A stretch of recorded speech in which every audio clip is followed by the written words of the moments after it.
दीपाली सोनकवडे, आपण पाहताय LS मराठी। घेऊयात जिल्हा परिषद निवडणुकांसंदर्भातील काही महत्त्वाच्या बातम्यांचा आढावा।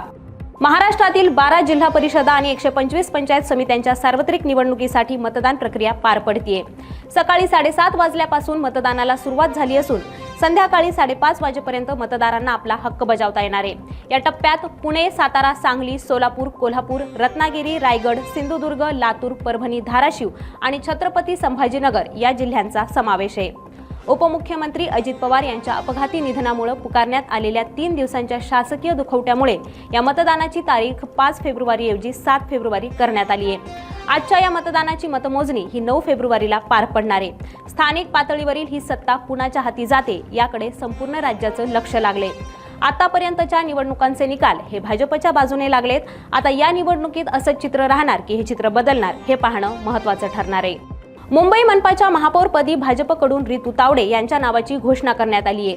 मुंबई भाजप अध्यक्ष अमित साटम यांनी त्यांच्या नावाची घोषणा केली आहे। भाजपकडून रितू तावडे आणि शीतल गंभीर यांच्या नावाची सर्वाधिक चर्चा होती, पण रितू तावडे यांनी बाजी मारली आहे। मुंबईचं महापौर पद हे सर्वसाधारण महिला गटासाठी राखीव आहे, तर रितू तावडे या भाजपच्या मुंबईमधील पहिल्या महिला महापौर असतील। गेल्या अनेक वर्षांपासून प्रशासकाच्या देखरेखीखाली असलेल्या मुंबई महापालिकेत अखेर उपमहापौर विराजमान होणार आहेत। आज मुंबईचा उपमहापौर निवडला गेलाय। उपमहापौरपदी संजय शंकर घाडी यांच्या नावाची 1.25 वर्षांसाठी घोषणा झाली आहे, तर पुढील 1.25 वर्षांसाठी घाडी हे उपमहापौर असणार आहेत। मालेगाव महापालिका महापौरपदी इस्लाम पार्टीच्या शेख नसरीन बानो खालिद या विजयी झाल्यात। नसरीन बानो यांना 43 मतं मिळाली आहेत, तर शिवसेनेच्या लता सखाराम घोडके यांना 18 मतं मिळाली आहेत। छत्रपती संभाजीनगर मधील वाळूजमध्ये 2 पक्षांच्या कार्यकर्त्यांमध्ये बाचाबाची झाली आहे। मतदान केंद्रापासून अवघ्या 100 मीटरच्या आत प्रचारासाठी स्टॉल लावण्यात आल्याच्या कारणावरून हा वाद उफाळून आला। ही परिस्थिती चिघळण्याच्या शक्यतेने पोलिसांनी तात्काळ हस्तक्षेप करत हा इथला गोंधळ थांबवलाय।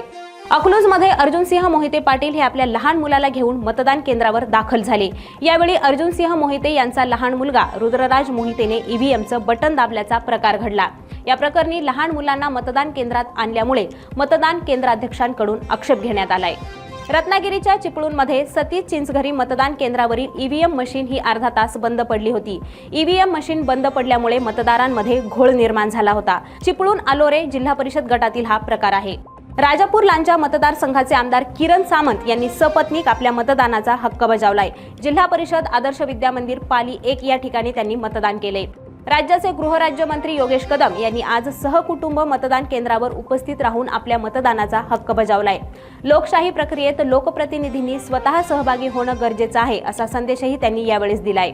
बारामती तालुक्यातील पिंपळी इथं मतदान केंद्रावर आमदार रोहित पवार यांच्यासह त्यांच्या पत्नी कुंती, त्यांचे वडील राजेंद्र पवार आणि आई सुनंदा पवार यांनी मतदान केले। तर रोहित पवार यांनी यावेळेस राजकारणातील आठवणी जाग्या झाल्याच्या भावना व्यक्त केल्यात। जिल्हा परिषद आणि पंचायत समिती निवडणुकीसाठी दौंडचे भाजप आमदार राहुल कुल यांनी सपत्नीक आपल्या मतदानाचा हक्क बजावलाय। छत्रपती संभाजीनगरचे खासदार संदीपान भुमरे यांनी आपल्या जन्मभूमी पाचोड या ठिकाणी मतदानाचा हक्क बजावलाय। पाचोड या गावामध्ये संदीपान भुमरे यांचे पुतणे शिवराज भुमरे हे जिल्हा परिषद गटासाठी उमेदवार आहेत। संदीपान भुमरे यांची या ठिकाणी प्रतिष्ठा पणाला लागली आहे। सांगली जिल्हा परिषद निवडणुकीसाठी शरद पवारांच्या राष्ट्रवादीचे आमदार जयंत पाटील यांनी मतदान केले। ईश्वरपूर नजीक असणाऱ्या साखराळे या त्यांच्या गावामधील जिल्हा परिषदेच्या शाळेत मतदान केंद्रावर जाऊन त्यांनी आपल्या मतदानाचा हक्क बजावलाय। सांगली जिल्हा परिषदेच्या निवडणुकीत आणि पंचायत समितीच्या निवडणुकीत चांगले यश मिळणार असा विश्वासही जयंत पाटलांनी यावेळेस व्यक्त केलाय। भाजपचे आमदार गोपीचंद पडळकर यांनी आटपाडी तालुक्यातील पडळकरवाडी या ठिकाणी जिल्हा परिषद आणि पंचायत समितीसाठी मतदान केले। त्यांच्या आई हिराबाई पडळकर आणि कार्यकर्त्यांसमवेत मतदान केंद्रावर जात पडळकरांनी मतदान केले। यावेळी त्यांनी जिल्हा परिषद आणि पंचायत समितीसाठी मोठ्या संख्येने मतदारांना मतदान करण्याचं आवाहन केले। सिंधुदुर्गमध्ये मंत्री नितेश राणे यांनी आपल्या मतदानाचा हक्क बजावलाय। 27 वर्ष नारायण राणे यांच्या नेतृत्वाखाली असलेली जिल्हा परिषद यावेळी सुद्धा महायुतीच्या माध्यमातून विजयी होणार असा विश्वास नितेश राणे यांनी व्यक्त केलाय। छत्रपती संभाजीनगर जिल्ह्यातील पैठण तालुक्याचे आमदार विलास संदीपान भुमरे यांनी आपलं मूळ गाव पाचोड या ठिकाणी सहकुटुंब मतदान केले।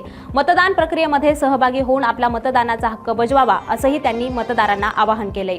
इंदापूरमध्ये माजी मंत्री हर्षवर्धन पाटील यांनी पत्नीसहित त्यांची कन्या बावडा जिल्हा परिषद गटाच्या उमेदवार अंकिता ठाकरे पाटील आणि चिरंजीव राजवर्धन पाटील यांनी बावडा येथे जिल्हा परिषद पंचायत समितीच्या निवडणुकीसाठी आपल्या मतदानाचा हक्क बजावलाय। परभणीच्या राणी सावरगावमध्ये मतदान करण्यापासून रोखल्यामुळे मतदान केंद्रावर वाद निर्माण झालाय। अधिकारी हे भाजपची दलाली करत असून आपल्याला मतदान करण्यापासून रोखला असल्याचा आरोप इथल्या नागरिकांनी केलाय। तर या होत्या काही महत्त्वाच्या बातम्या। ताज्या अपडेट्ससाठी पाहत रहा LS मराठी।